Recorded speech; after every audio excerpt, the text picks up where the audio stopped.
Hey people, what's going on? Welcome to Real Tough Talk. Tough Talk. How is that even possible? Tough Talk. Whoa! Stephen J. partner goes, show some respect. You did not answer the question. He's a bad man. Bad man. He's a bad. He finally said it. The slipper's gone. The dress has holes in it. The cart turned into a pumpkin again. So what else you gonna do? I guess this team couldn't cover a twin mattress with a king size sheet. Lights out season. Lights out for you. Let's get as quick into the game as possible because I am not staying in this wig longer than I have to. I want to part. Play it out, bro. While you talking this game.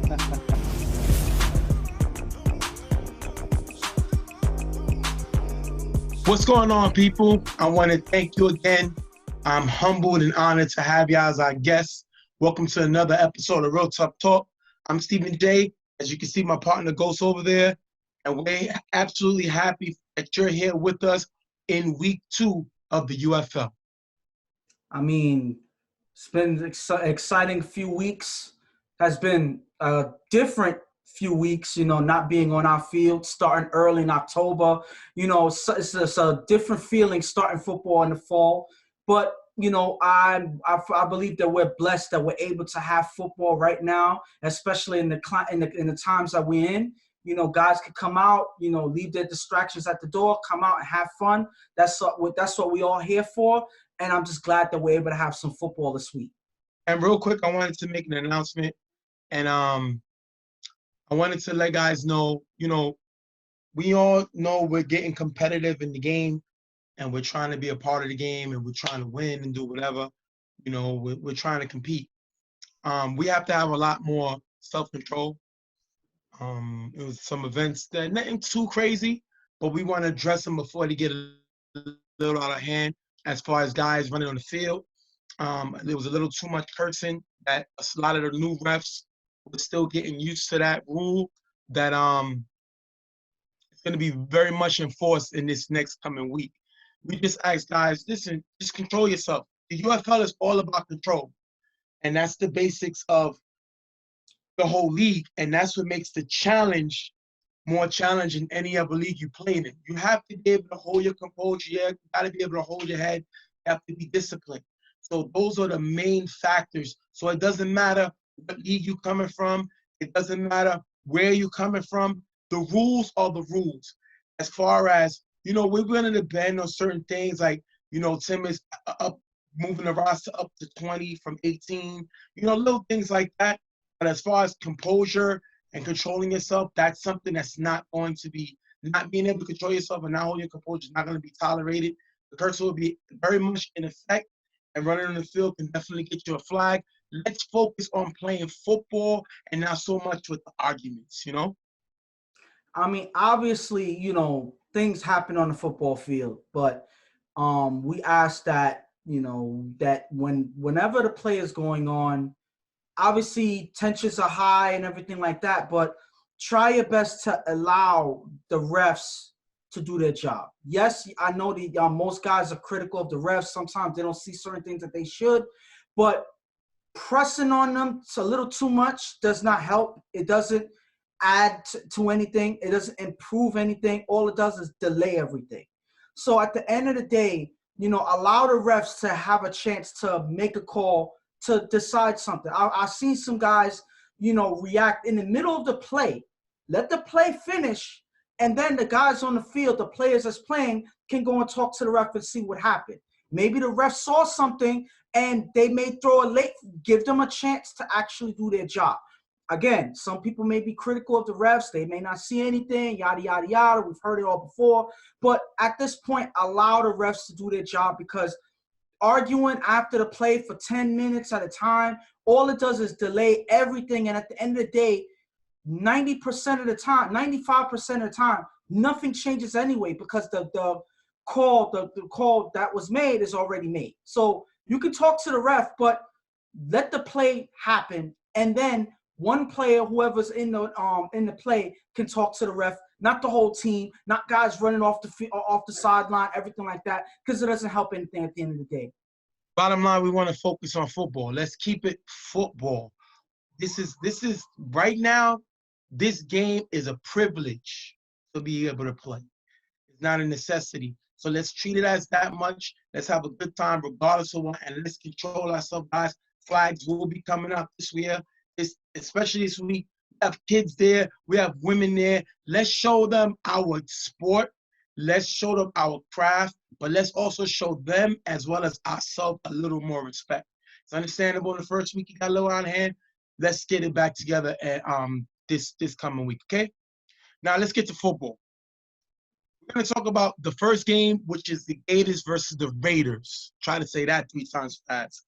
The Raiders are coming off of a loss, 8-7 to UTF, while the Gators are coming to a surprising win, beating the Sharks 40-34.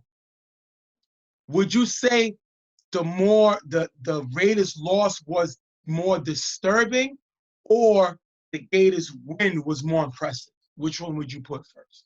Which is which? I normally at the end of the day, I would actually lean towards a little bit of both, but I think the Raiders' performance last week was something that was left there was a lot to be desired in that game. They didn't come out, in sync with Angel. Angel was struggling. He wasn't necessarily able to get us, get his game going. So at the end of the day, I think that is what kind of mattered more. The Gators were able to score a lot of points, which is something Reggie does normally. So I wasn't shocked about that at all. But at the end of the day, but my emphasis would be on the Raiders improving their overall game, having that overall chemistry on defense, on offense, just them working together a little bit more. It seemed like they were a little off last week. I think the Gators are more impressive. Reggie put up 40 points with a new team. The Raiders, they scored 7 points. That's going to be Angel's forte, I think, this season. I think between 1 and 2 touchdowns is what they're going to do with that great defense. I think that's to be expected. And they beat a UTF team that has Jeremy still getting used to these guys, so that's not surprising. I think it's more with the Gators being able to put 40 points on the Sharks, who had Akon throwing. Definitely a great thing there. I think that was more impressive. This game, you're going to have the Gators not having Rico, their drafted A player. But the Raiders will have Santana, their drafted A player, and he brings ice. And that's going to be able to see this great Raiders defense get even better. The rich get richer seeing these 2 guys on the field. And we're going to have to see if the Gators can keep up that same high-paced offense against a very formidable defense that just got stronger. We're going to jump right into this game. After getting the first down, Reggie's blitzed by D'Angelo and throws an ant on the sideline for a decent game. Third down, Reggie on full rush. Throws, but the pass is blocked by J.J. Given incomplete. Fourth down, Reggie on full rush. Throws it up, knocked away by Brian. Turnover on downs. And this Raiders defense that I've talked about coming away early with the big stop on Reggie. And this is something that they needed to show early, that their defense can perform, that their defense can get the job done, and hold a scoring offense to task and stop them. That's exactly what they did in the first drive. I like that D'Angelo was able to put pressure on Reggie early with that blitz. I think that was actually what got their defensive drive going, and I think that's what ultimately was the spark to get them to stop early. After getting the first down, Angel's going to throw to Simon in the gap for a decent game. Third and goal, Angel on 5 rush. Runs into the end zone, but is flagged for running inside of the 5 yards and lost down. That's a big mistake by Angel. He's been in this league for a long time now. He has to be able to know the rules, especially at the quarterback position. That is not only going to lose him, but down is going to be 5 yards back. Fourth and goal at the 9. Angel with blocking from Bertha. Throws to Brian in the back of the end zone. High, incomplete. Turnover on downs.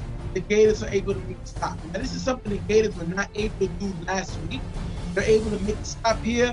I think it's great that the Gators have Berger blocking, who's a very great blocker. But Angel has to be a little more consistent. You have to put this drive on him, losing it down for that run, and then overthrowing the receiver. This one is on Angel.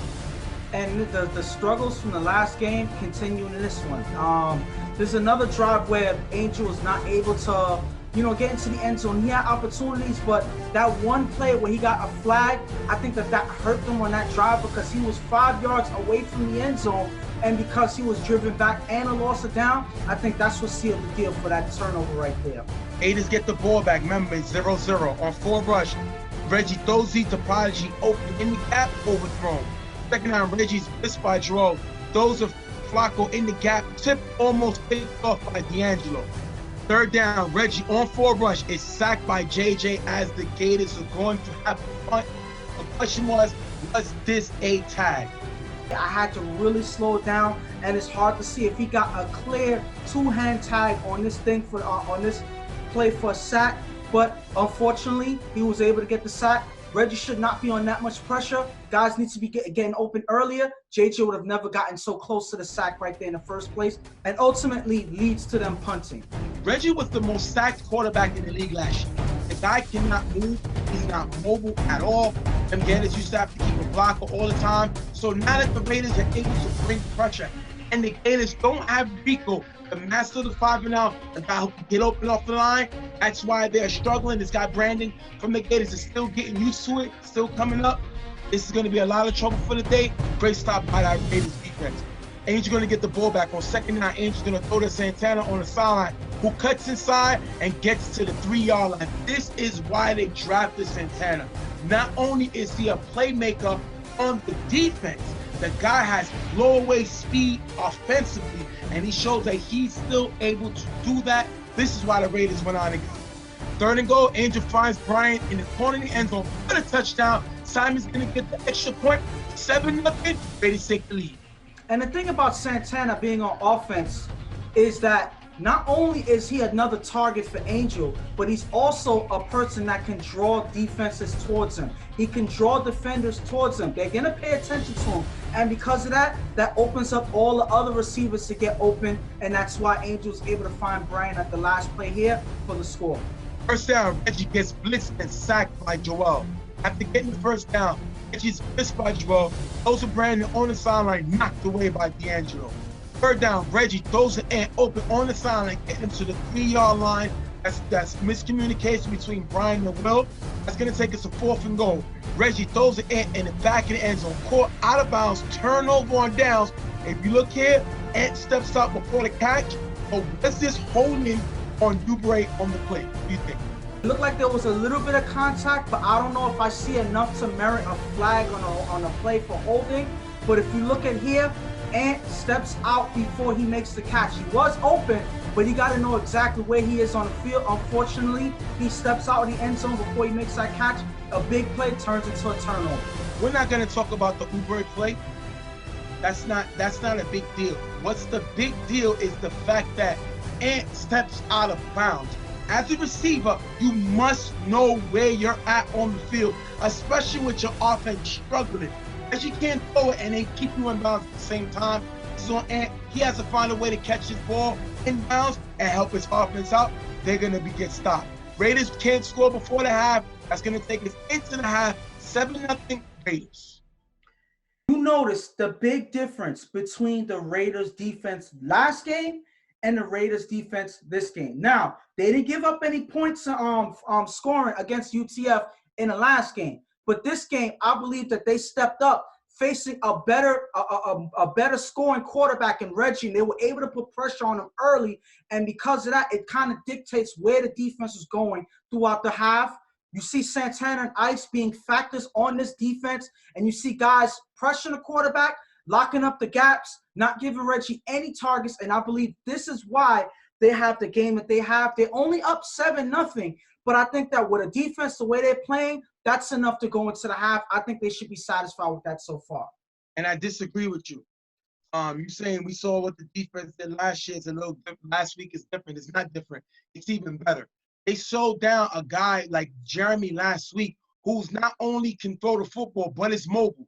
So now you play a quarterback who's practically a statue, and he's a sitting duck. That's why they bring in pressure, pressure, pressure.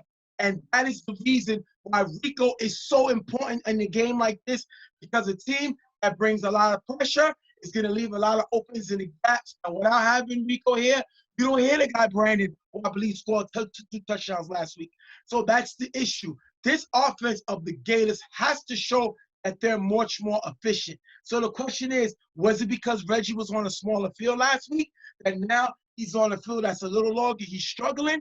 Or is it the fact that Reggie cannot do everything on his own This offense is still too young, and they really don't know how to match this Raiders' very, very capable defense. We're going to have to see in the second half. Gators with a terrible throw-off, and the Raiders are going to get the ball at the Gators' 30-yard line. Second half, Angels, this spot blocker, scrambles, throws a Simon in the gap. Ball is tipped by Los, tipped again, picked off by Chris. Gators get a break, come away with a big interception, big defense by the Gators. And this is a huge layup that the Raiders are offering in the beginning of the half, and they lose that opportunity early. Based on, that's unfortunate. The tip pass, that was some good defense by the Gators. They're able to make a play on it and get the ball back. They escape with one because this could have been a touchdown based on that fluke. I don't know what that was of a throw off, but they get the ball back and they get their offense on the field. Second down, Reggie's blitzed and sacked by Joel. After getting the first down, Reggie is blitzed and sacked by Joel. And Joel's third sack of the day. Second down, Reggie throws the end open on the sideline for a nice game. It's going to take us a fourth down at the 20-yard line. Reggie throws to Brandon in the back of the end zone. Brandon doesn't get to the ball. Turnover on downs. If you look here, Brandon is slow on the timing route. It doesn't give Reggie a chance to get him the ball, and the Gators get stopped again. They're not able to, give Reggie enough time. They're not able to get out in the gaps and give him targets. Nothing that they're trying to do right now is working. Is it? Like I said, I gave Raiders the credit for their defense, but now if you look at them not able to move the ball, it looks more like the Gators are struggling right now. After getting the first down, Angel on 4 rush, runs in the gap for a decent game. Third down, Angel throws to JJ, wide open in the middle for a decent game. If you look here, you have 3 defenders guarding no one. Guarding 1 receiver, and that is a terrible defensive stand there. Fourth and goal, Angel goes left at the 4 rush. Chris steps up. Angel finds JJ open in the front of the end zone for the touchdown. Jihad gets the extra point, 14-0. If you look here, Chris steps up, even though Angel cannot run, and Angel makes him pay with his second touchdown pass. Listen, I believe that this is Chris's first time playing in the UFL, so I don't think he was prepared for that type of rule that the quarterback cannot run inside the 5. But these guys gotta let him know, listen, he cannot run. A lot of these guys already played in this league multiple years, so they should know and inform all of their new players that they cannot run inside the 5. They don't notify Chris, so they can't look at him like it's his fault. He doesn't know, so that's just no communication between his defense. And because of that, Angel gets bailed out, and he's able to get that touchdown when he had no other options on the field there. This is what the Raiders need to do for Angel. Angel needs to throw out of the pocket. He needs to be moving. When he moves, it moves the defense with him, and he's able to make passes. You've seen him do it last week. Even though they scored 1 touchdown, he throws better on the move.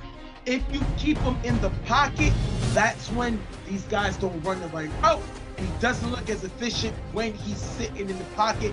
You got to get him on the move. Great play there. After getting the first down, Reggie's blitzed by Joel. Reggie passes, but the ball is blocked by Joel. Incomplete. Third down, Reggie throws to Oubre in the gap, knocked away by Joel. Fourth down, Reggie throws it up, knocked away by Will. Raiders are going to come away with the win, 14-0, shutting the Gators out. And one thing I got to say about the Raiders, first of all, I got to say 2 things early. First of all, this game just culminates in the fact that the Raiders haven't given up a touchdown in 2 games. That is good defense right there. Something is being done right on this Raiders team. Against two good quarterbacks. Yep. Yes. So something is being done well on this Raiders team, and they have to pat themselves on the back for that. But one thing I got to point out is the key to this defense right here, the consistent pressure being put on this game by Joel. In almost every single defensive drive that they had, you heard Joel's name. Joel with the blitz, Joel with the sack, Joel with the knockdown. Joel has been putting pressure on Reggie all game. Reggie has not had any way of getting some time, getting away from Joel. Joel was in his face throughout the game, and that is a difference maker when it comes to the defense, giving the secondary an option, the opportunity to to lock up on a man, knowing that the quarterback isn't going to make an accurate throw with the pressure coming in. So that's an impressive defensive plays by this Raiders team, and they're really looking good. Their offense, you know, they got the job done. But all it is the defense was able to hold, so the offense was able to get the job done, making the 2 scores. They did everything they needed to win this game. I think what makes the Raiders great is their back in the defense, their secondary. Tanner, Will, and Ice. You didn't hear us talk about Ice because he didn't have balls thrown in his direction. No. That's what Ice does. He's a lockdown corner that can take one side of the field. You didn't hear me say anything about them going after Ice. You didn't hear me say anything about them going after Santana. Or you just heard Will make a play at the end of the game. And that's because this secondary is great. And they can shut you down. And then with Joel and JJ coming, bringing the pressure, this team is very dangerous. Watch out. Like you said, they have not given up an offensive touchdown in 2 games. That's something to be talked about. On the other side, this Gators offense was pathetic. I give their defense props, but not too much props because, yes, they kept Angel going. Angel went 2 of 5 today, but that's what the Angel's going to do. He's going to score 1, possibly 2 touchdowns a game and let the defense ride it out. So that's not what we're going to talk about. This offense just come off of scoring 40, and now they score nothing. I saw Ant last week celebrating with the touchdown, looking at it this way. Let me explain something to you. It's on to the next week, and you have an issue if you go from 1 week scoring none because of one guy. I saw Cecil here. I saw Nelson here, and these are guys that should have been more involved in the offense. Nelson's a quarterback that's played receiver. Cecil's a former defensive MVP runner-up, and the guy can play some offense. This is on Ant. I don't care that Rico's not here. He has to find a way to get guys on the field that can score. Oubre's coming out of Bama camp. The guy's a starter on that offense. You got to get him in position to make plays. This is on Ant. This is on Reggie. They were supposed to figure out the Raiders' defense, and they did not. Now, I know that some of the Gators guys are going to talk about that one holding play or, you know, the one that they were thinking should have been a hold. Bad. I hate excuses. Because you're ready to cut me off. Now, if you look at this play, I'm going to show it right here. Ice does grab the jersey a little bit, but I don't think it's enough, and it didn't slow Oubre's path enough to merit a hold or whatever. And Reggie wasn't looking there anyway. He saw it after the fact. He went for Anthony. That was a good throw. I mean, it was a good play to go to Anthony. He was open, but Anthony got to know exactly where he's stepping. That's what made them miss that touchdown. So at the end of the day, it was just them making mistakes in this game. It wasn't because they weren't getting no flags. It wasn't because, you know, things weren't fair for them or whatever. They got to look themselves in the mirror and say, we didn't play hard enough. It wasn't because Rico wasn't here or anything like that. It's because certain guys was left on the sidelines. You mentioned Cecil and Nelson.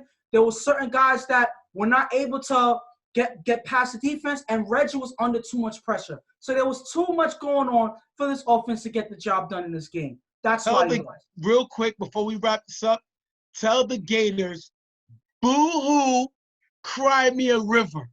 Did they hold on the first drive? No, they got stopped. Did they hold on the second drive? They punted. Did they hold on the third drive? They got stopped. Did they hold on the fourth drive? They got stopped. Did they hold on the fifth drive? They got stopped. I don't want to hear about one drive. I want to hear how your offense was not consistent all day long, and Reggie was pressured all day long. That's what I need to know. I don't want to hear about none of that other stuff. It happens in football. I don't want excuses. I'm good with that. We're going to wrap this one up. Raiders coming away with the win, bouncing back off of their loss last week, and they win this game 14-0 over the Gators. We're going to be right back.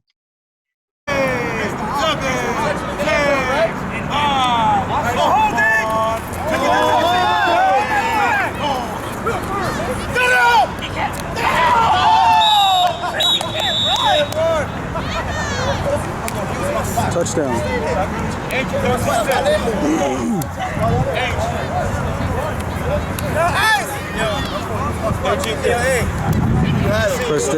All right, people. Next game up we're going to go through right now is the Monarchs facing the defending UFL champs, Rep City. Now, this is Rep City's first game of their title defense. What do you think this team is feeling based on all the times you've been in UFL? You've seen the champion defending their title.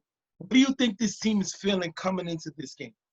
Well, from the looks of the last year that they had, struggling, not having any regular season wins, not really counting that forfeit, they were a team that came with nothing to lose. They just went and said, you know what, we gonna bang out and just see what happens. They got Akon as a quarterback, and then they started putting things together. They end up winning all the games that they were supposed to, and it culminated in a championship. Right now, they feel like, yes, they're going to defend the championship. But first things first, they are the champs right now, and they are living that life as a champion. Nobody could take that away from them. So they're here to defend it the best they can. Obviously, they're not the most stacked, firepower team. They're not one to pull all types of star power to their team and whatnot. But they have some playmakers on their team, and they look like they're going to carry this season the same way as the last, bang it out and see what happens. That's pretty much their motto right now. They, it's just them coming out and playing and just making it work. Rep City's an up and down team. That's the defending champs. Yeah. And shout to them. 1 minute we seen them, one of the top teams in the league, get upset by Riot Squad in the second round. Then we seen them as a team that nobody really thought about. We seen them upset 99 Problems as 99 Problems coming off of the best record in ESA conference. Then last year we seen them no wins in the regular season, only one forfeit, something never been done before. And then in the playoffs, they beat every elite team in the league. They beat a top-notch UTF team. Then they beat a top-notch 99. And then they beat one of the the second highest scoring offenses in the league, as well as the league MVP, Lou, and Grind Time. So this team beat who they had to beat. They caught fire, so you can never put the team away. They must be feeling great, like the world is their oyster. On the other side, the Monarchs, nobody respects them. Let's call it what it is. This team had the top 3, I believe the top 2nd best defense in the league last year. Nobody respected them. They were a top team in EHS. Nobody respected them. This team is not really respected in the regular season because it's said that they can't win playoff games. In the UFL, they were one of the lowest scoring offenses in the league. But then they go out and they get Remzi, a guy who can score points, but is known to not do what?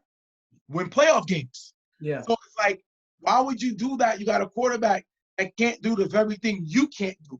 And then they drafted Henry with the number 5 pick in the draft, a guy that says a firecracker, a guy that said is explosive, ready to go up at any time. So it seems like they have all these things coming together. And what do they do their first game? They win. They get a walk-off touchdown versus them Gators, a team thought to be going to the championship. They beat them with a walk-off. So you cannot say nothing bad about this Monarchs team. It remains to be seen what they do in the playoffs. But so far, you got to like what you see. And the fact that they were able to win against a team that some favor to be a contender this year in DG. They look pretty much like I would say right now people would compare them to the Tampa Bay Buccaneers with Tom Brady joining that team. So at the end of the day, they were able to win despite that, despite not having Henry. Right now, now they have Henry on the field. Now they have Javon on the field for offense. So they're looking to show that they're a team that's a contender and a team that's going to be taken seriously, knowing that they have a solid defense and they just pretty much improved on paper. They're showing why they're going to be a team to compete this year. We're going to jump right into the game. Rep City brung Hood back. He's their new starting quarterback. It was said that it was going to be Izzy. I don't know what happened, but it's Hood right now. As we know, Akon left, and now he's the starting quarterback for the Sharks. We're going to jump into this game. After getting the first down, Hood with a screen pass to Debo on the sideline, tagged by Greg for no gain. Second down, Hood throws deep to Braulio in the back of the end zone. Picked off by Bell. Monarchs get the ball back. Bell and Henry at safeties will be dangerous. So this guy's a guy who is definitely have a swag about him. definitely can play in the secondary. When you match him up with Henry deep in the deep safety, this team's going to be trouble. Great pick by Bell, bad throw by Hood. Second down, Ramsey on forward rush, runs in the gap for a nice game, getting to the 48-yard line. Ramsey then throws to Javon on the sideline, who runs for a nice game on the first down. Javon, a guy he did not have last week. That guy's going to be dangerous in the slot. Former all-star, great play there. Ramsey throws the knees in the corner end zone. That's going to be dropped. 4th and goal. Ramsey throws the Henry, cutting in the back of the end zone. Incomplete. Turnover on downs. Rep City's able to make a stop. I say that came more because it needs to drop on 3rd down. But overall, it's still a stop. Good stop by Rep City. They were able to lock up the best they can and show that they have a solid team as well, that they can play defense regardless if they don't have all the name recognition, anything like that. They're going to play, and that's exactly what they did. They were able to hold and make the stop early on this team, showing that they're not going to be a pushover in this game. Good on forward rush, runs, but it's tagged by Damu for a short gain. Damu gets through B-Dot blocking. B-Dot was a guy that I call the wall. Well, you might as well call Damu the jackhammer because he went right through that wall and got a sack. Damu brings muscle to the Monarchs, something that they really didn't have last season, and that is a great sack by him. Second down, Hood on forward rush, throws an A-Rod in the gap, picked up by Mike Marcus, who runs it back into the end zone for the touchdown. If you look here, it's open on the sideline, but Damu gets through again, making Hood make a bad throw. Meese gets the extra point. 7-0, Monarchs take the lead. And understand that Damu, coming from playing with the Shockers, he was playing linebacker at that time. So not only is he able to rush with the muscle, but he has speed for his size. So that combination is not something that B-Dot actually, he was quite caught. He pretty much got caught surprised he pretty much got surprised by that combination of speed and power, and because of that, Damu was able to get through and put pressure on Hood, who's still rusty, and he's able to, he ends up throwing an interception. Mike Marcus takes it into the end zone for the score there. Mike Marcus was their starting quarterback last year. Now he's on defense getting interception. That's the type of everybody plays your role. That's why Kaz won Captain of the Year. Yeah. Because the guy knows how to put people in position to make plays. Mike is not popping on the sideline saying, hey, Ramsey took my spot. He's doing something on the defensive side of the ball. That is a great play. Put that on Kaz, putting these guys in position. 3rd down after 2 short passes, Hood on forward rush is sacked by Damu. Damu gets through B-Dot again. He is owning Dot. I'm not calling him the wall. This must be imposter. The jackhammer is getting through and making B-Dot look like a mini Dot.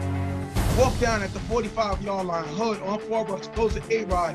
A-Rod can only get one hand in it, drop, turnover on downs. They have stopped Rep City 3 times in a row, and that has to be basically what you said, all pressure, all the time. Ramsey's going to get the ball back, and Ramsey is going to be blitzed by Banks. Pitch it to Kaz, who throws it to Todd in the gap for a decent game. Remember, Kaz was also a quarterback. So they have 3 quarterbacks on this team. There's a lot of trickery plays that can happen. Great play by them there. 4th and goal. Ramsey rolls right, throws the knees in the end zone for the touchdown. Rel just misses it. 13-0 Monarchs. That play right there, Rel saw it a second too late. Meese was open. Rel tries to make a play. Unfortunately, doesn't able to get there.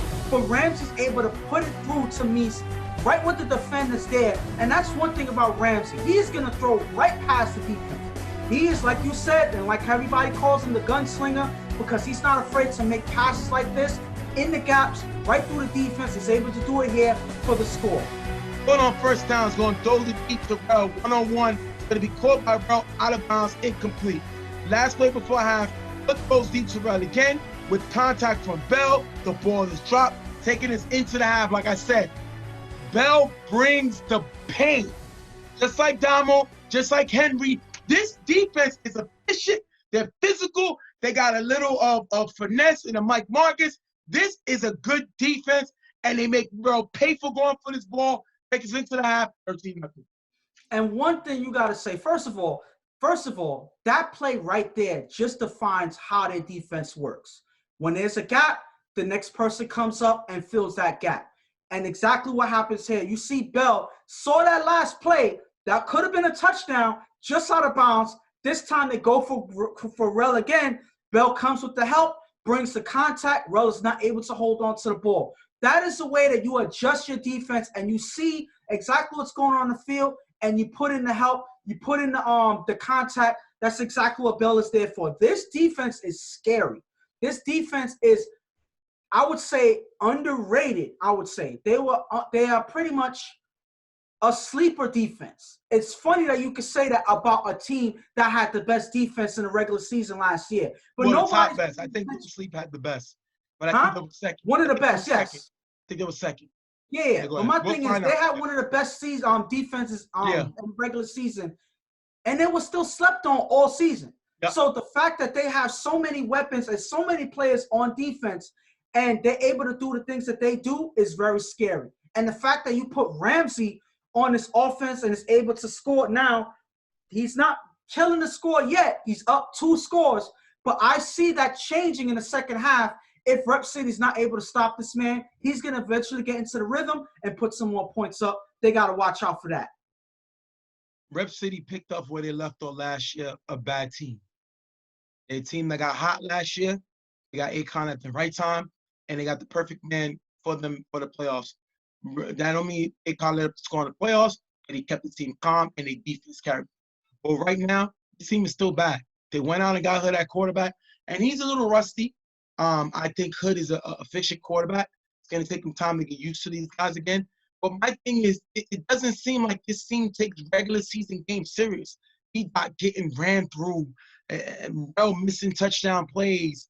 It's just Rel not being able to keep his head, himself in bounds, dropping it because of a hit. This team does not feel like I don't think that they take the regular season seriously. And my thing is, you want a championship. You're the defending champs. You don't want to come off as the worst champions in UFL history.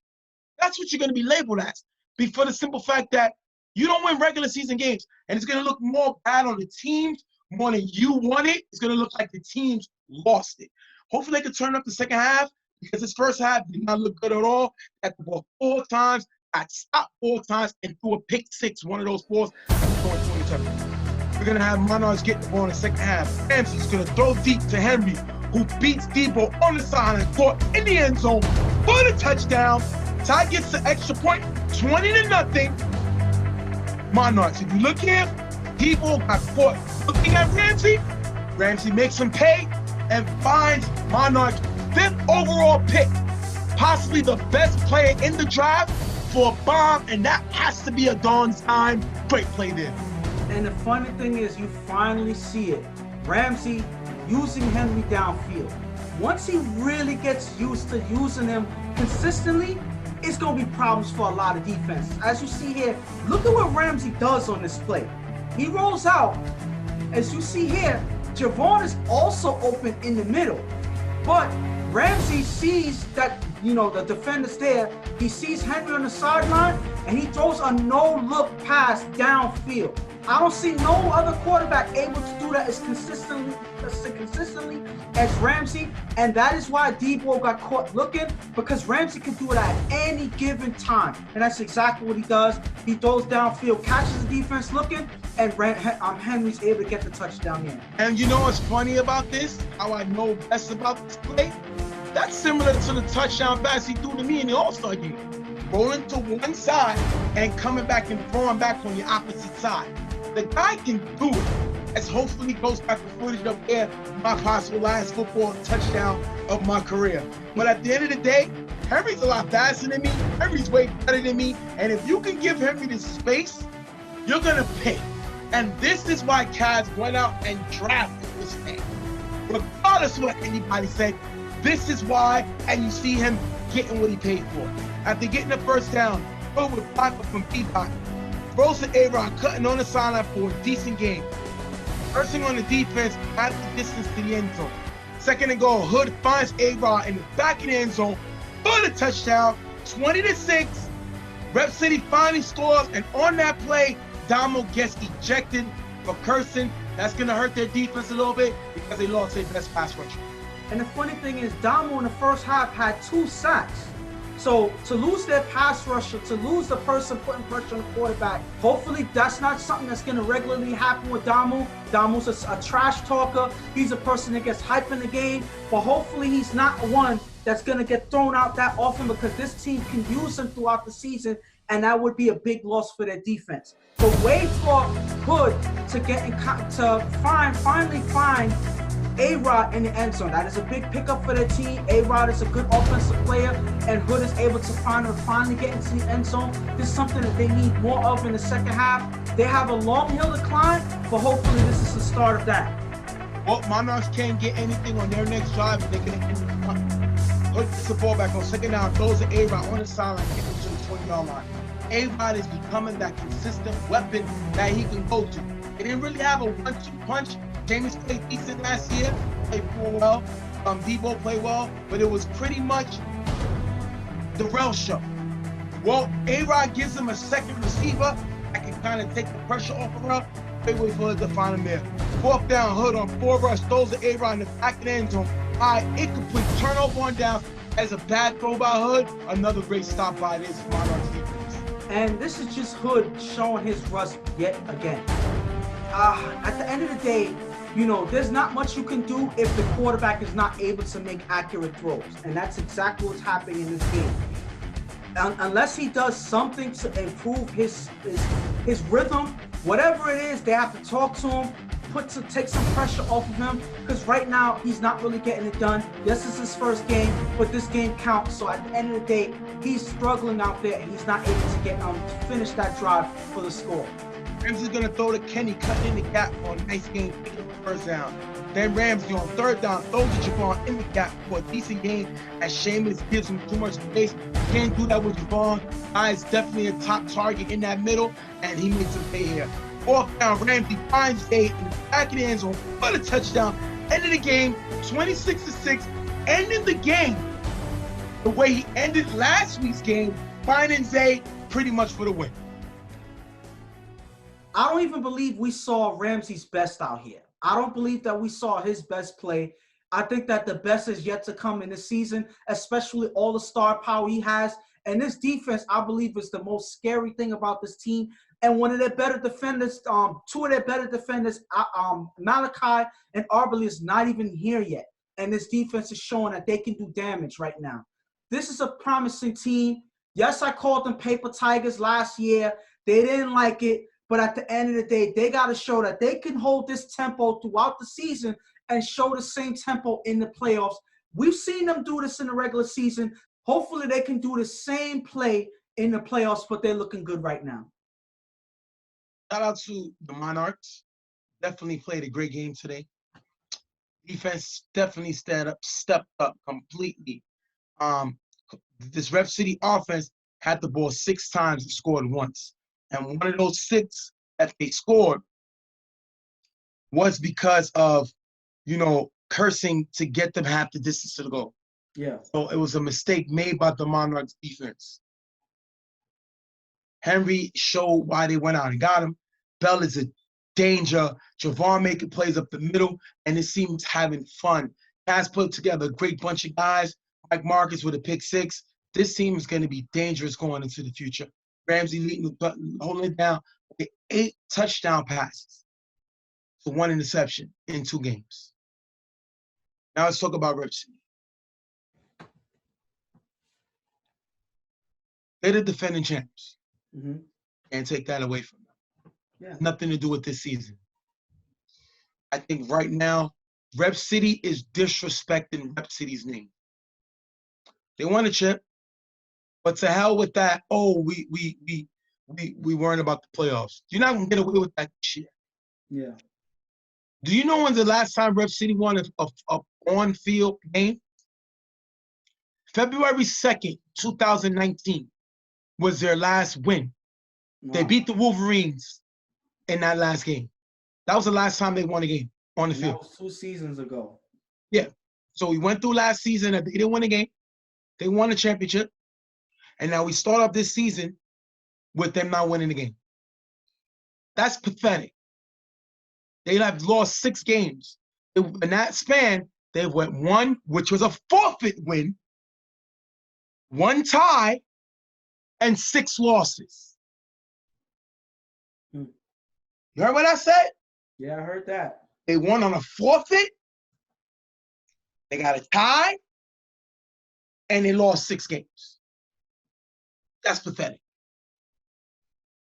Rep City needs to start having respect for themselves. That's what this is about. And shame on all the teams in the UFL last season to let this team win a championship. Because they do not take the regular season seriously. Now, they didn't have Matt, their 9th pick in the draft. I'm sorry, their 9th pick in the draft. So Matt brings a lot of difference when they come, you know. I'm cool with Rep City. I like Rep City. But again, I don't think they take the regular season seriously. And it's a disrespect to football and a disrespect to their name. And now every team that plays them is going to attempt to blow them out because they feel like they don't deserve to be champs. They feel that Rep City doesn't take this football game seriously. And Rep City is doing this service to the game the way that they're playing. 26-6 is pathetic. Having your last win coming in February of last year is pathetic. Listen, let's just not beat around the bush for what these other teams look at Rep City and say. Yes, they were the UFL champs last year, but they're calling them a fluke team. They are calling them a fluke champ. They are calling them trash. That's exactly what they call it. But look, so Rep City not to cut you off, Rep City embarrasses people because they did in the EHS. They were low seed and they eliminated team. They moved up from the low seed. I don't remember exactly what seed they were, but they were like 14th, and they beat the top team. So these teams can get mad all they want, but they keep allowing Rep City to win the playoffs. And the only way to do it is to bury them in the regular season. You have to bury this team. Look at B-Dot getting knocked down. Look at Damo running through him. Look at her throwing big 6s. Look at this. This team has no energy, and I got to put it again on their leader.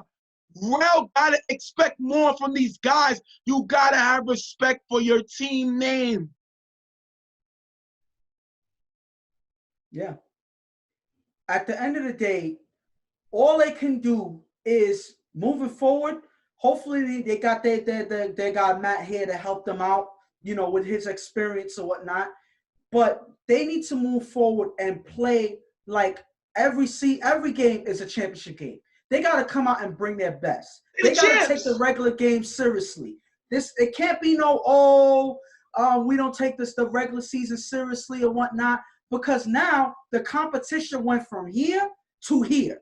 So they got to take every game seriously. Otherwise, they're going to get blown out every single game just like they did today. And it's not going to end well in the playoffs. I don't care what happened last season. That was last year. This year, they got to come out guns blazing. Otherwise, they're going to go home and they're going to look terrible early. All right, we're going to go. We're going to take a quick break, and we're going to come back with that gunslinger, the reigning offensive player of the year, Monarchs' newly starting quarterback, Remzi, and we're going to talk to him right after we come back off this break. We'll be right back.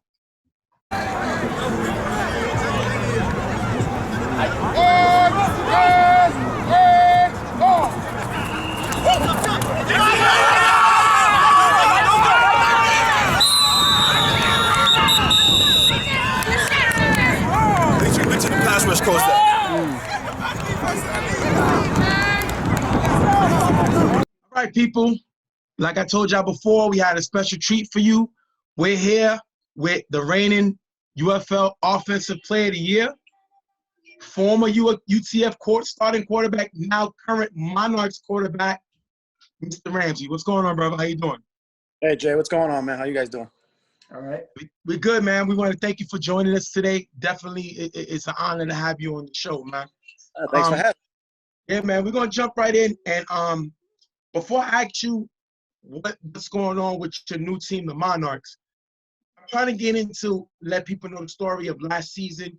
You were UTF's starting quarterback. You were the reigning offensive player of the year, threw 22 touchdowns, led the league in scoring, won the division, and when the draft came, they decided to move on from you and go with Corey, guy who won the UFL MVP 2 seasons ago. Tell me, how did you find out that they were moving up in the draft to the number 3rd pick? Well, honestly, I found out through Instagram, through you. I heard that they were moving up in the draft. And maybe like a week later, they told me that they were thinking about taking a quarterback. Honestly, it didn't feel too good, but I'm not going to hold any vices. I'm not going to hold anything towards Mike, the coach of UTF. I told him, listen, he's the coach of the team. Whatever he wants to do, it's up to him. His job is to put the best team out there, best team he thinks he's fit.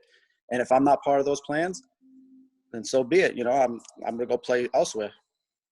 I'm glad you mentioned that, because you said you would not move to receiver. You said you were going to be a quarterback. That's what you are. Because I think the thought was, well, maybe that if they do get a quarterback, that you can play multiple positions, and that'll help the team. Mm-hmm. Why didn't you decide to say, you know what? Let me play wide receiver. I could play some wide receiver. I could play a little defense in order to help the team move forward. I thought about it, but the more I thought about it, the more I was like, no, I'm actually a quarterback. That's my position. That's what I'm best at. I could be a good receiver at times, but I'm not as good as I used to be. Right now, I'm just a quarterback. That's what I focus on. If they need me to play defense, I could still be able to do that, but I'm just not as good as I used to be. So I just want to be the best that I can be, and I'm at my best at quarterback. Let's talk about, listen, we're both men. We're all men, me, you, and Ghost. We have egos. Yeah. To hear that they're going to get another quarterback after you led the league in scoring, and you won offensive MVP, wasn't that a hit to your ego to hear that they figured that another quarterback would give them a better shot? Yeah, maybe a slight shot, but it didn't hurt me too much. Like I said, I just want to go out there and win. If Mike doesn't believe in me, if he thinks he could go get something better, that's his opinion. My job's to prove him wrong. All right. Go ahead, Ghost. Yeah, I just got a quick question. Now that we're moving forward from the past, let's talk about the new team that you're on right now. I want to know, what do you think? Not to say they're taking a shot at your former team or anything, saying one team is better than the other, but what are the big differences that you noticed playing with the Monarchs that was different from playing with UTF? What were the differences that you noticed between the two teams? Well, honestly, it's just, I don't know. This team has a lot of young guys, young athletic guys, not taking a shot at UTF or anything. But it was just different, the way things are organized. They're giving me – not that UTF didn't give me control. I would say I didn't take control of UTF. That's on me. But Monarchs are definitely giving me more control on this. They're saying I got the offense, and I get to call in who I want in. We have some group of guys that can come in on offense. Other guys are just solely for defense. UTF had that, but it was just a little bit different. But like I said, they gave me control of the offense. I just didn't take control of it. Maybe now I learned, and now I'm taking more control of the offense now in the Monarchs. You're being nice. That's cool. Let me tell the truth. G led the team in touchdowns. G is a former blocker of the year tight end. He led the team in touchdowns. Mimi, but my thing is, Mimi came, you threw 2 touchdown passes, I believe, to him, and he wasn't there for a few weeks.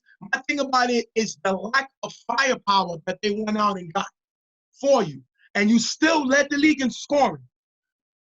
So, I understand what you're trying to say, but I think it's because you didn't have a lot of firepower, and you used what you had, and you led the league in touchdown passes with 22. I will admit, the one thing that we did lack in UTF was a true burner, a true receiver with top end speed. As you guys all know, you always say, I love to go down the field, but it's hard to do that. It's hard to throw a deep pass when the guy is not a true burner out there on the side. One of the UTF's, and before I talk about the Monarchs, one of UTF's problem with you was that you don't win playoff games. Mm-hmm. You don't have the best playoff run. in the league. And you did throw after they made a stop to get you back the ball with a chance to win the game. You did throw an interception. Yep. At the end of it, your interview, you say you're going to be who you are. Now, I always compare you to a Brett Favre with speed. That's what I compare you to. I think, sometimes your greatest gift is your greatest curse, which is your ability to make any throw. Did you feel coming into the season you needed to change that a little bit, or you were just going to be the natural type player that you are? No, I can't change my game. If I change my game, then I'm not going to be who I am. Don't get me wrong. I would love to throw less interceptions. But if you're taking, less deep shots, if I see a guy open, I'm going for it. That's simple. I think you've said it better than anyone. I can make every throw, and I do think I can make every throw. So if a guy's open, I'm going to go make that throw. That doesn't mean I won't mess up. Sometimes I get a little inaccurate. It happens. But I'm going to go take that chance. If a guy's open deep, especially when I have a guy like Henry, he's one-on-one, I'm going to give him a chance. Now, I love that you brought it up. You go from the UTF, where you didn't have a lot of speed, and you come to this team where you got guys like Javon, you got Bell, and then you got a guy like Henry, the Monarchs' number 5 pick. Now, first of all, tell me how the Cavs reach out to you to be their quarterback, and what did you think when they drafted Henry at number 5? So that's interesting. So when I first found out about UTF, maybe possibly moving on, the only team I said that I'd probably play for if I was going to play in Church League again was the Monarchs. And lo and behold, a day later, they hit me up talking about, we heard some things. What is your plans? And I wanted to go to Monarchs because they have a good defense. I want a team with a good defense. I feel like it's always lacking for me. I need a good defense because I can go out and score. At least I think I can. So that's Monarchs was they were definitely on my radar, even from last season. What is it like having a guy like Henry, a burner that could go downfield, and one of the hottest players in football right now? He is your weapon on offense. What is it like having that guy? Oh, the man definitely got some talent. He could jump, he could catch, he could do it all, and he's got some speed on him. And that's just exciting for me. I got a new toy to play with, and I'm definitely want to get him the ball. I'm not going to try to force it to him. Maybe in some one-on-one situations, but he's definitely going to get a lot of looks. He's going to get a lot of targets. Now, check this, what Henry was saying about you. First of all, after that walk-off win that you beat them Gators, Henry paid his league fee deposit for the draft that day. He was on the line, even though he had a championship game, counting up the guys, meaning he was with y'all. Then, last week, he was amazed of the abilities that you have, that him and Reem, Reem and his guy from Don't Sleep, they kind of went at it because he was just so impressed on the throws and the things you can make, and the fact that you said that you're going to give him an opportunity to make plays. What does it feel like having a guy like that, especially his talent coming from the A division, having your back like that? It just opens up more opportunities for me. Now, if I see a guy downfield, a guy like Henry, and he's locked up, I can still throw it to him. I don't have to look for other options. I mean, if I don't see anybody open and I just see him on one, I can just go take the shot. Why not? He's an A player, and he's a proven A player. He's great. I've seen him catch the ball. I've seen him moss people. So why not do it for me? A lot of people, and I agree, believe that Kaz won the offseason. He had the second worst offense in the league. He got the offensive player of the year that led the league in scoring. He liked a real number 1 receiver that could go out and get the ball, and he drafted the number 5, Henry, at 5. Has actually moved back. So obviously he got some league fee compensation, moved back, and still got possibly the best player in the draft. What do you think about Kaz as far as a leader, coach, captain? He's off to a hot start with me. I played with him before, but never him as like the owner of a team. But he's doing a good job so far. And he asked me when I told him I was going to play with him, he asked me right there, like, who do we want? Who do you want? I told him I really don't know many of these A players. I trust you to get me the best player out there. And he kept on saying Henry. I didn't know who Henry was, but he told me he did. So I said, listen, if you think he's legit, if you think he can go and run down my bombs, go get him. All for it. All right. It's funny because hold on. One more thing. Kaz is actually the reigning captain of the year. So it's amazing that the reigning captain of the year is making all these moves for your team. Go ahead, Ghost. Hopefully, All right. Just that you mentioned that you didn't know Henry and whatnot, like he's pretty much a new player to you, and now you get to play on with him on the same team. Now, I'm gonna mention a problem that if you don't know him, a lot of guys in the leagues know about Henry. One thing that they know is that he's a guy in the middle of the game, he has a short fuse. There's certain things about him that, sometimes he could kind of lose it in the game. And then you have, another guy with a short fuse like Bell, who, when things are not going right, they kind of lose on the field. Their play goes down and whatnot. They can kind of get themselves into trouble. What do you think you may need to do to help these guys stay under control? Or is there anything you think you can do to help these guys stay focused in the game? Yeah. In past experiences, the one surefire way to stop them from exploding, give them the ball. Once they get the ball, they're a little happier. They say, feed me, feed me, feed me. Yeah. Get them the ball, get them a touchdown. They're gonna want the ball even more and be even more competitive. That's the best way to handle that, and you keep winning. Last question. Yeah. Right now, you lead the league in touchdown passes with 8. Right now, your team is 2-0, and you're first in scoring. And one of those wins was off of them Gators, a team that drafted Chuck, who they expected to make it to the championship. What do you think is the ceiling going for y'all going forward after this hot start you have right now? First off, I just want to say that game against them Gators was a great game. I really enjoyed it. It was nice. It was like high scoring, competitive. Chuck was over there scoring. I had to answer back. Mm-hmm. That was a good game. But in terms of our ceiling, I mean, we can take it all the way. We just gotta stay focused. Like you just said right now. Right now we're leading the league in offense, in scoring. Mm-hmm. We can continue that. Doesn't mean it will happen, but it can happen. Mm-hmm. As long as I stay focused and not turn the ball over, I'm trying to limit my turnovers. And as long as we can do that, the defense is going to play great. I have a lot of confidence in that defense. So they're going to get me the ball. So it's my job to score. And I think we can continue doing that. Your turnover's been fine. You have 1 interception in 2 games. So I'll take that. Definitely, you threw no interceptions last game. And the first game you had 1. But right now, you're looking great. Team is hot. We're going to wish you luck. We're going to thank you for being here with us. Really appreciate it.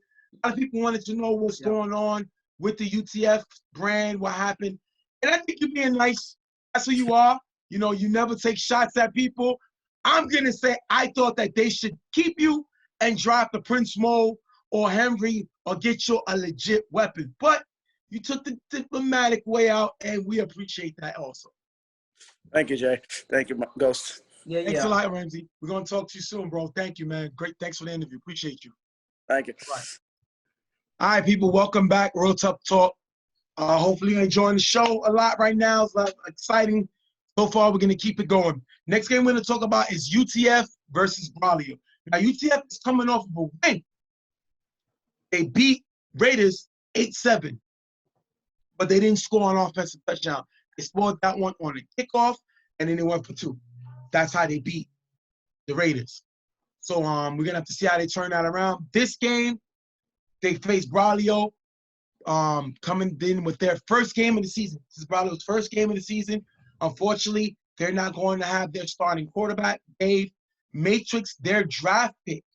Their number 10th pick will be throwing this game.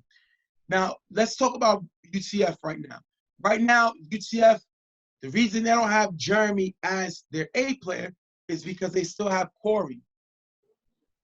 Only way they could use Jeremy as an A player if they shut Corey down for the season, and then Jeremy could be used as an A player.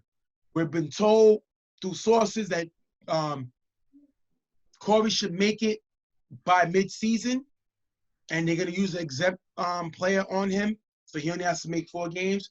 What do you think going forward? Do you think that this offense is going to struggle with Jeremy throwing? Should they just shut Corey down and go with Jeremy all the way? What do you think? I think that none of that is going to matter if either quarterback is going to be running for their life, because that's exactly what Jeremy was going through in that last game. We couldn't see any of Jeremy's best play because he didn't have the time to even make any plays. He was busy running. When you have 3 blockers, you have G, you have the other G, YMM, and you have Frankie. You cannot have Jeremy running for his life, not being able to stay in the pocket when you have these three great blockers on the same team.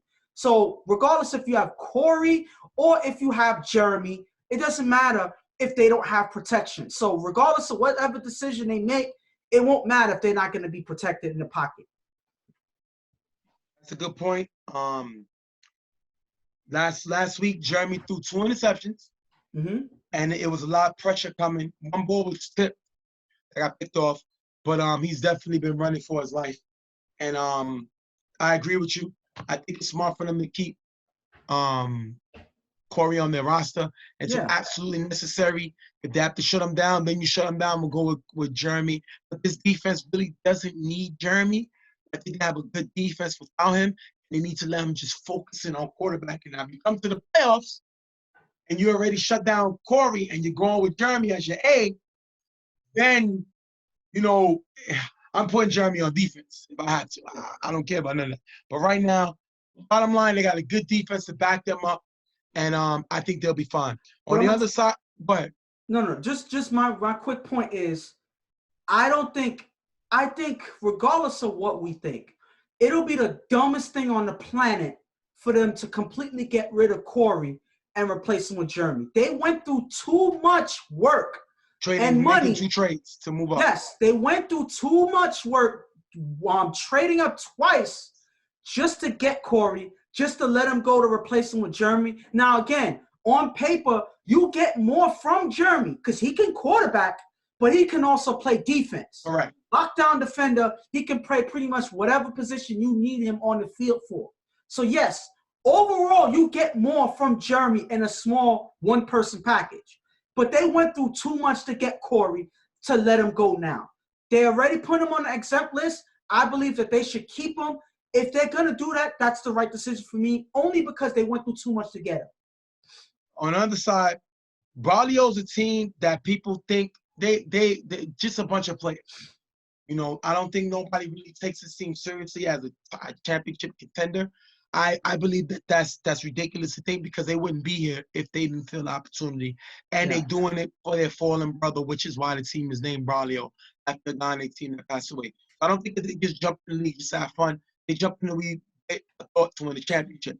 Fortunately, they don't have their starting quarterback, Dave, and Dave is the guy that makes everything run. He's the leader of the team, and it seems like when he's not here, similar to when Swiss isn't there for underrated, this team kind of goes straight. You know what I mean? See, like the sheep, when the sheep herd ain't there, the sheep kind of wander off. That's what their team is, especially happy. Hopefully that will come to bite in this game as they got Matrix thrown. We're going to jump right into the game with Jeremy getting the ball first for UTF. Second down, Jeremy on 4 rush runs in the gap for a decent gain and a first down. Then Jeremy with blocking from G. Those are Randy wide open in the corner. For a touchdown, 6-0. If you look at it here, VIP rolls with Jeremy, leaving Randy open. Randy left them Gators to come and play with Jeremy. Randy got the 2-point conversion last week. And now Randy's coming with the first touchdown of this UTF season. Jeremy is great rolling in the pocket. He can throw from the pocket. He can throw moving in the pocket. And this one he catches VIP and is able to score a touchdown. And this has been one of Jeremy's most consistent weapons, regardless of where Jeremy quarterbacks. So you couldn't be shocked to see Randy go and play with his quarterback. That's exactly what happened from the last game. You saw this coming. Because Jeremy's able to be mobile, because of that, he's able to open up and get by defenses and make them move, getting the receivers open. Great offensive play there. After getting the first down, Matrix throws the gap. He in the gap and runs for a nice gain, getting to the 3-yard line. Second and goal, Matrix finds Wakanda in the front of the end zone for the touchdown. Wakanda gets the extra point, 7-6, and I love it. Shout out to our man Chadwick Boseman. We're going to definitely show him much love this season with our man, Wakanda forever, baby. That is a touchdown. Tell him about that play. In 2 plays, they were able to get into the end zone after getting the first down. That shows that, yes, they don't have the quarterback in Dave, but Matrix is capable of getting the job done at quarterback himself and finding their guy, Wakanda, in the end zone. This is a great way to strike right back, showing that y'all not going to be a pushover in this game. Second down, Jeremy with blocking from G and Frank runs in the gap for a nice game with the first down. I would say UTF is possibly other than maybe 99, the most dangerous running team in the league because Jeremy has great blockers. He has better blockers than 99. And he can take off on the run with them. Great play like them, getting them on the move. Jeremy with blocking from G and Frank, throws a Mamba on the sideline, picked off target by Wakanda. Unfortunately, Ty gets flagged for cursing 15 yards, but it's going to be 4 now. Great interception. The man just scored a touchdown, and now he gets a pick. My man, Wakanda forever. Yep. Definitely great play by him. Tell me about the play. And you hear his name on both the offensive drive and the defensive drive. So you're seeing that he's going to be a playmaker on both sides of the ball. This man is showing dominance like the king of Wakanda himself, King T'Challa out there. He's doing a job. He's making plays here. But this is an unfortunate missed target by Jeremy. This is him. Because he's running, he has to move on the rollout. He didn't make an accurate pass that he made the last time to Randy, and because of that, it ends up being picked off. That is a mistake by Jeremy early in the game.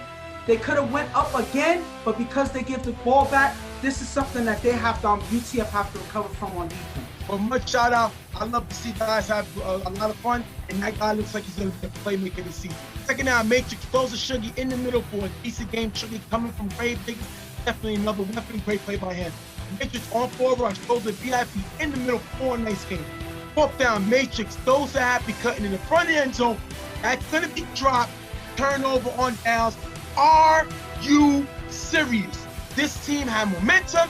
This team had an opportunity, and Happy drops a wide open touchdown in the front end zone that would have gave him further lead. That is a big drop. Way to stop that drive by Happy. And you said way to stop the drive by Happy. That's for the defense to benefit. This was a surefire touchdown. You do not have your quarterback here. You are playing a team that has a lot of weapons that you're going to have to fight back and forth with. So every touchdown counts, every pass counts, and Happy drops a touchdown right in his hand. This is something that Happy should be known for because he's one of the main stars in his team, and he ends up dropping a big play that they can't afford to drop here. That is unfortunate turnover. Second down, Jeremy with blocking from G, runs up the middle for a big gain in the first down. Like I said, I think they got the second best running game in the league. Great run there by Jeremy. After a short pass to Randy, Jeremy is blitzed by Happy with blocking, runs all the way to the 2-yard line, but steps out of bounds before getting into the end zone.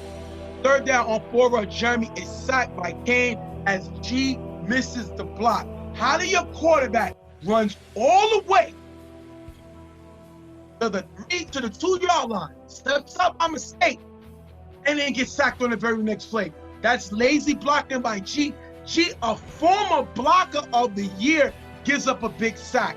4th and goal, Jeremy throws a Randy in the back of the end zone, tipped by PIP, a caught by Mamba, 12-7.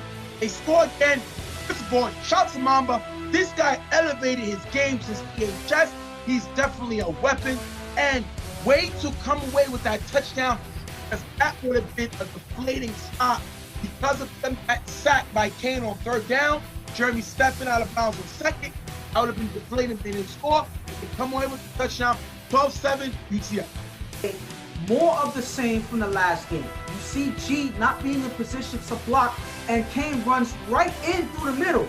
G is out of position. I guess he figured that Jeremy was going to roll out. That's miscommunication right there. And you see the frustration on Jeremy's face. He does not hide it because they were right in the end zone. He knows that he stepped out. This could have been a touchdown, but he tries to get in and he doesn't have time. He's not able to get into the end zone here. They have to protect him. This is their job. This is what they're here for. There's no reason why this should be happening, but unfortunately, that's exactly what's happening, and that leads to yet another turnover by UTF. Last play before half, Matrix pitches to Happy, who throws it up, picked off by Kaka, taking us into the half, 12-7, UTF. There is no excuse for Jeremy not being able to be protected in the pocket. No excuse whatsoever. You have Frankie, solid blocker, especially on the run. You have G, UTF G, blocker, former blocker of the year. Hasn't been playing as much, trying to help run the team, but he should be in there helping, protecting Jeremy. He hasn't been helping. Then you have G, other former block of the year, plays with YMM, championship on a championship team at EHS, not able to protect Jeremy in the pocket. You see Jeremy's frustration.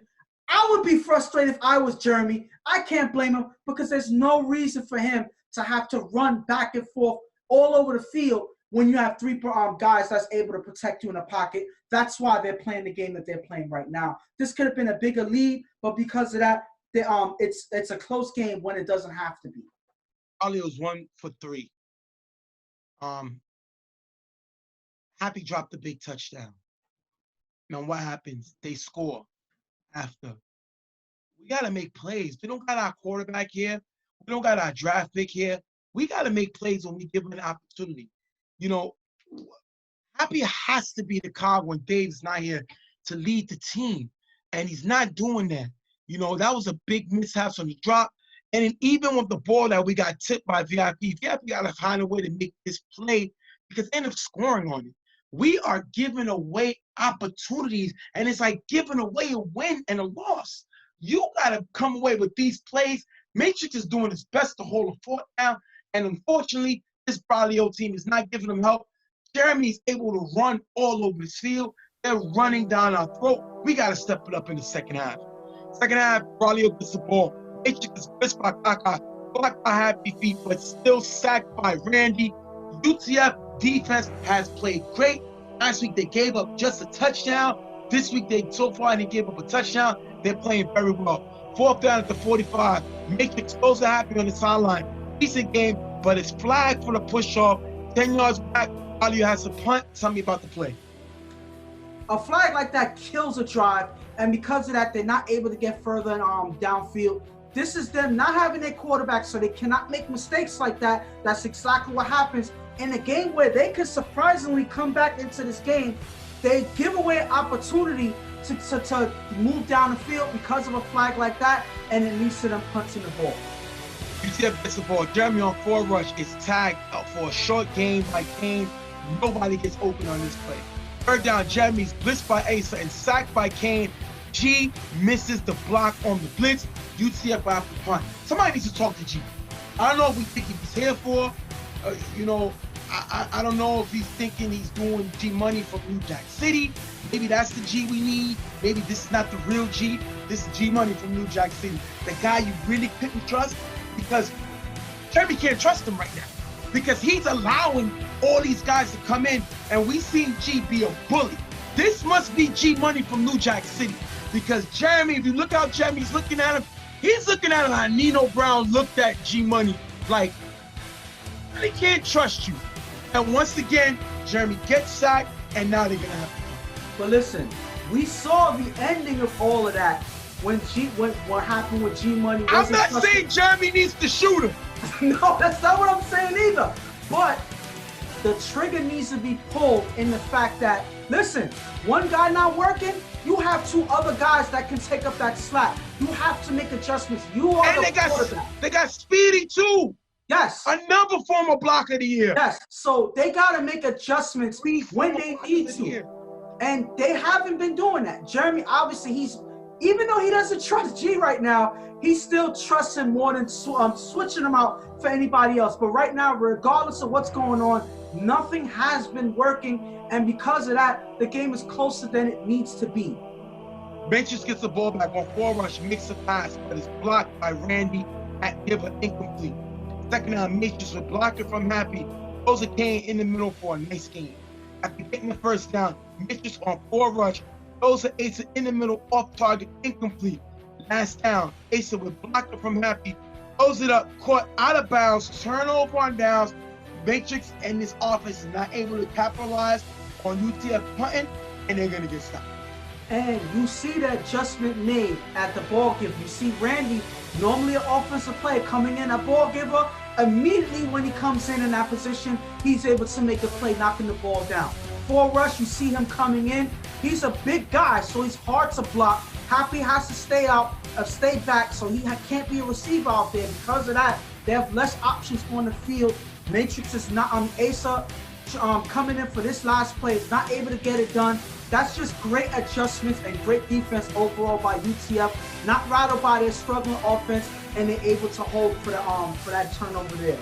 Second down, Jeremy throws deep to Mamba, who beats Ty off the line, caught in the end zone for the touchdown. UTF comes away with the win, 18-7. That has to be a darn dime.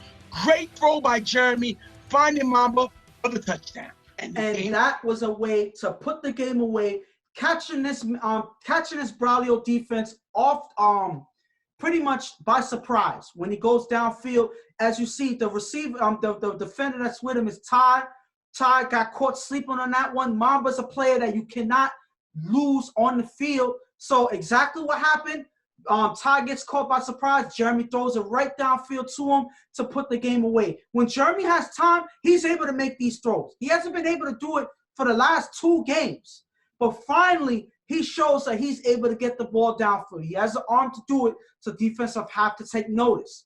Defenses have to take notice that he can do that. But he has to be protected. He has to be protected.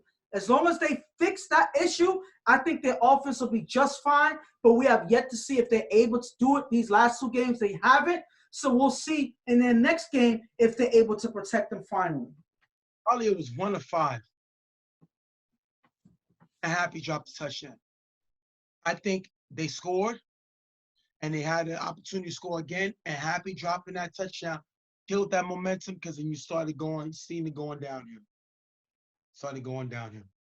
So that's the issue, because UTF scored, Braulio scored, then UTF throws an interception, and Braulio drops the touchdown. And then UTF ends up scoring again, and then Braulio throws an interception to go to that. That is the problem. You know, you're not a highly stacked team, and they got a lot of weapons. Shuggy, VIP, Asa. I think Wakanda is going to be a great player. They got weapons. They just don't have known weapons, especially in the Bronx or Manhattan. So you got to capitalize on these teams not knowing you, and they didn't. It's a shame that we heard Wakanda in the beginning of the game. We didn't hear him again on the offensive side of the ball. If you got to play make, you got to find a way to get him the ball. You got to call plays for. I don't care what you do. Now, don't get me wrong. UTF has a strong defense, but this Braulio team not only played their records, they played undisciplined. They did a lot of penalties, and that's going to get you lost. That's going to make you lose games. Penalties lose games. Turnovers lose games. And this team pretty much did both. And they need their quarterback because these penalties ain't going to happen when David's here. They need the A player. Matrix is they need the A player to be able to play the field and not the quarterback position. That's not what they brought Matrix to do. They brought Matrix to be the brains of the operation. You put Matrix brains with Dave brains and big things happen. The problem is Matrix had to sit at the head of the table, and that hurt them today. And that's why they came away with the loss. Listen, UCF loses. Go ahead. I'm sorry. No, just quick. They have some underutilized talent on this team. I agree. They have a a shocking amount of talent. They have Happy, who has been, I would say, he may not like it, but he's been on the decline the last few years. Yes. He's been playing, but he's still a player who's knowledgeable. He knows how to play offense, but he can't drop passes like that. You have Asa, who's also a potential weapon for this team. You have Shuggy, probably one of the most underutilized players I've ever seen play in street football. So you have guys that are weapons. Matrix needs to be out there as one of those weapons. So Dave needs to be here. But at the end of the day, they have to find a way to get that rhythm together. Otherwise, they're going to struggle throughout. VIP and Wakanda has to be a 1-2 punch with a little bit of Matrix. That has to be a 1-2 punch. It's time for VIP to step up and represent his name, because I don't see him really being that playmaker. Like he's not hungry enough. He has the talent, but he needs to go and say, I need the football. I'm one of the best players on this team, if not the best. We're going to wrap this one up. UTF coming away with the win, 18-7. We're going to be right back.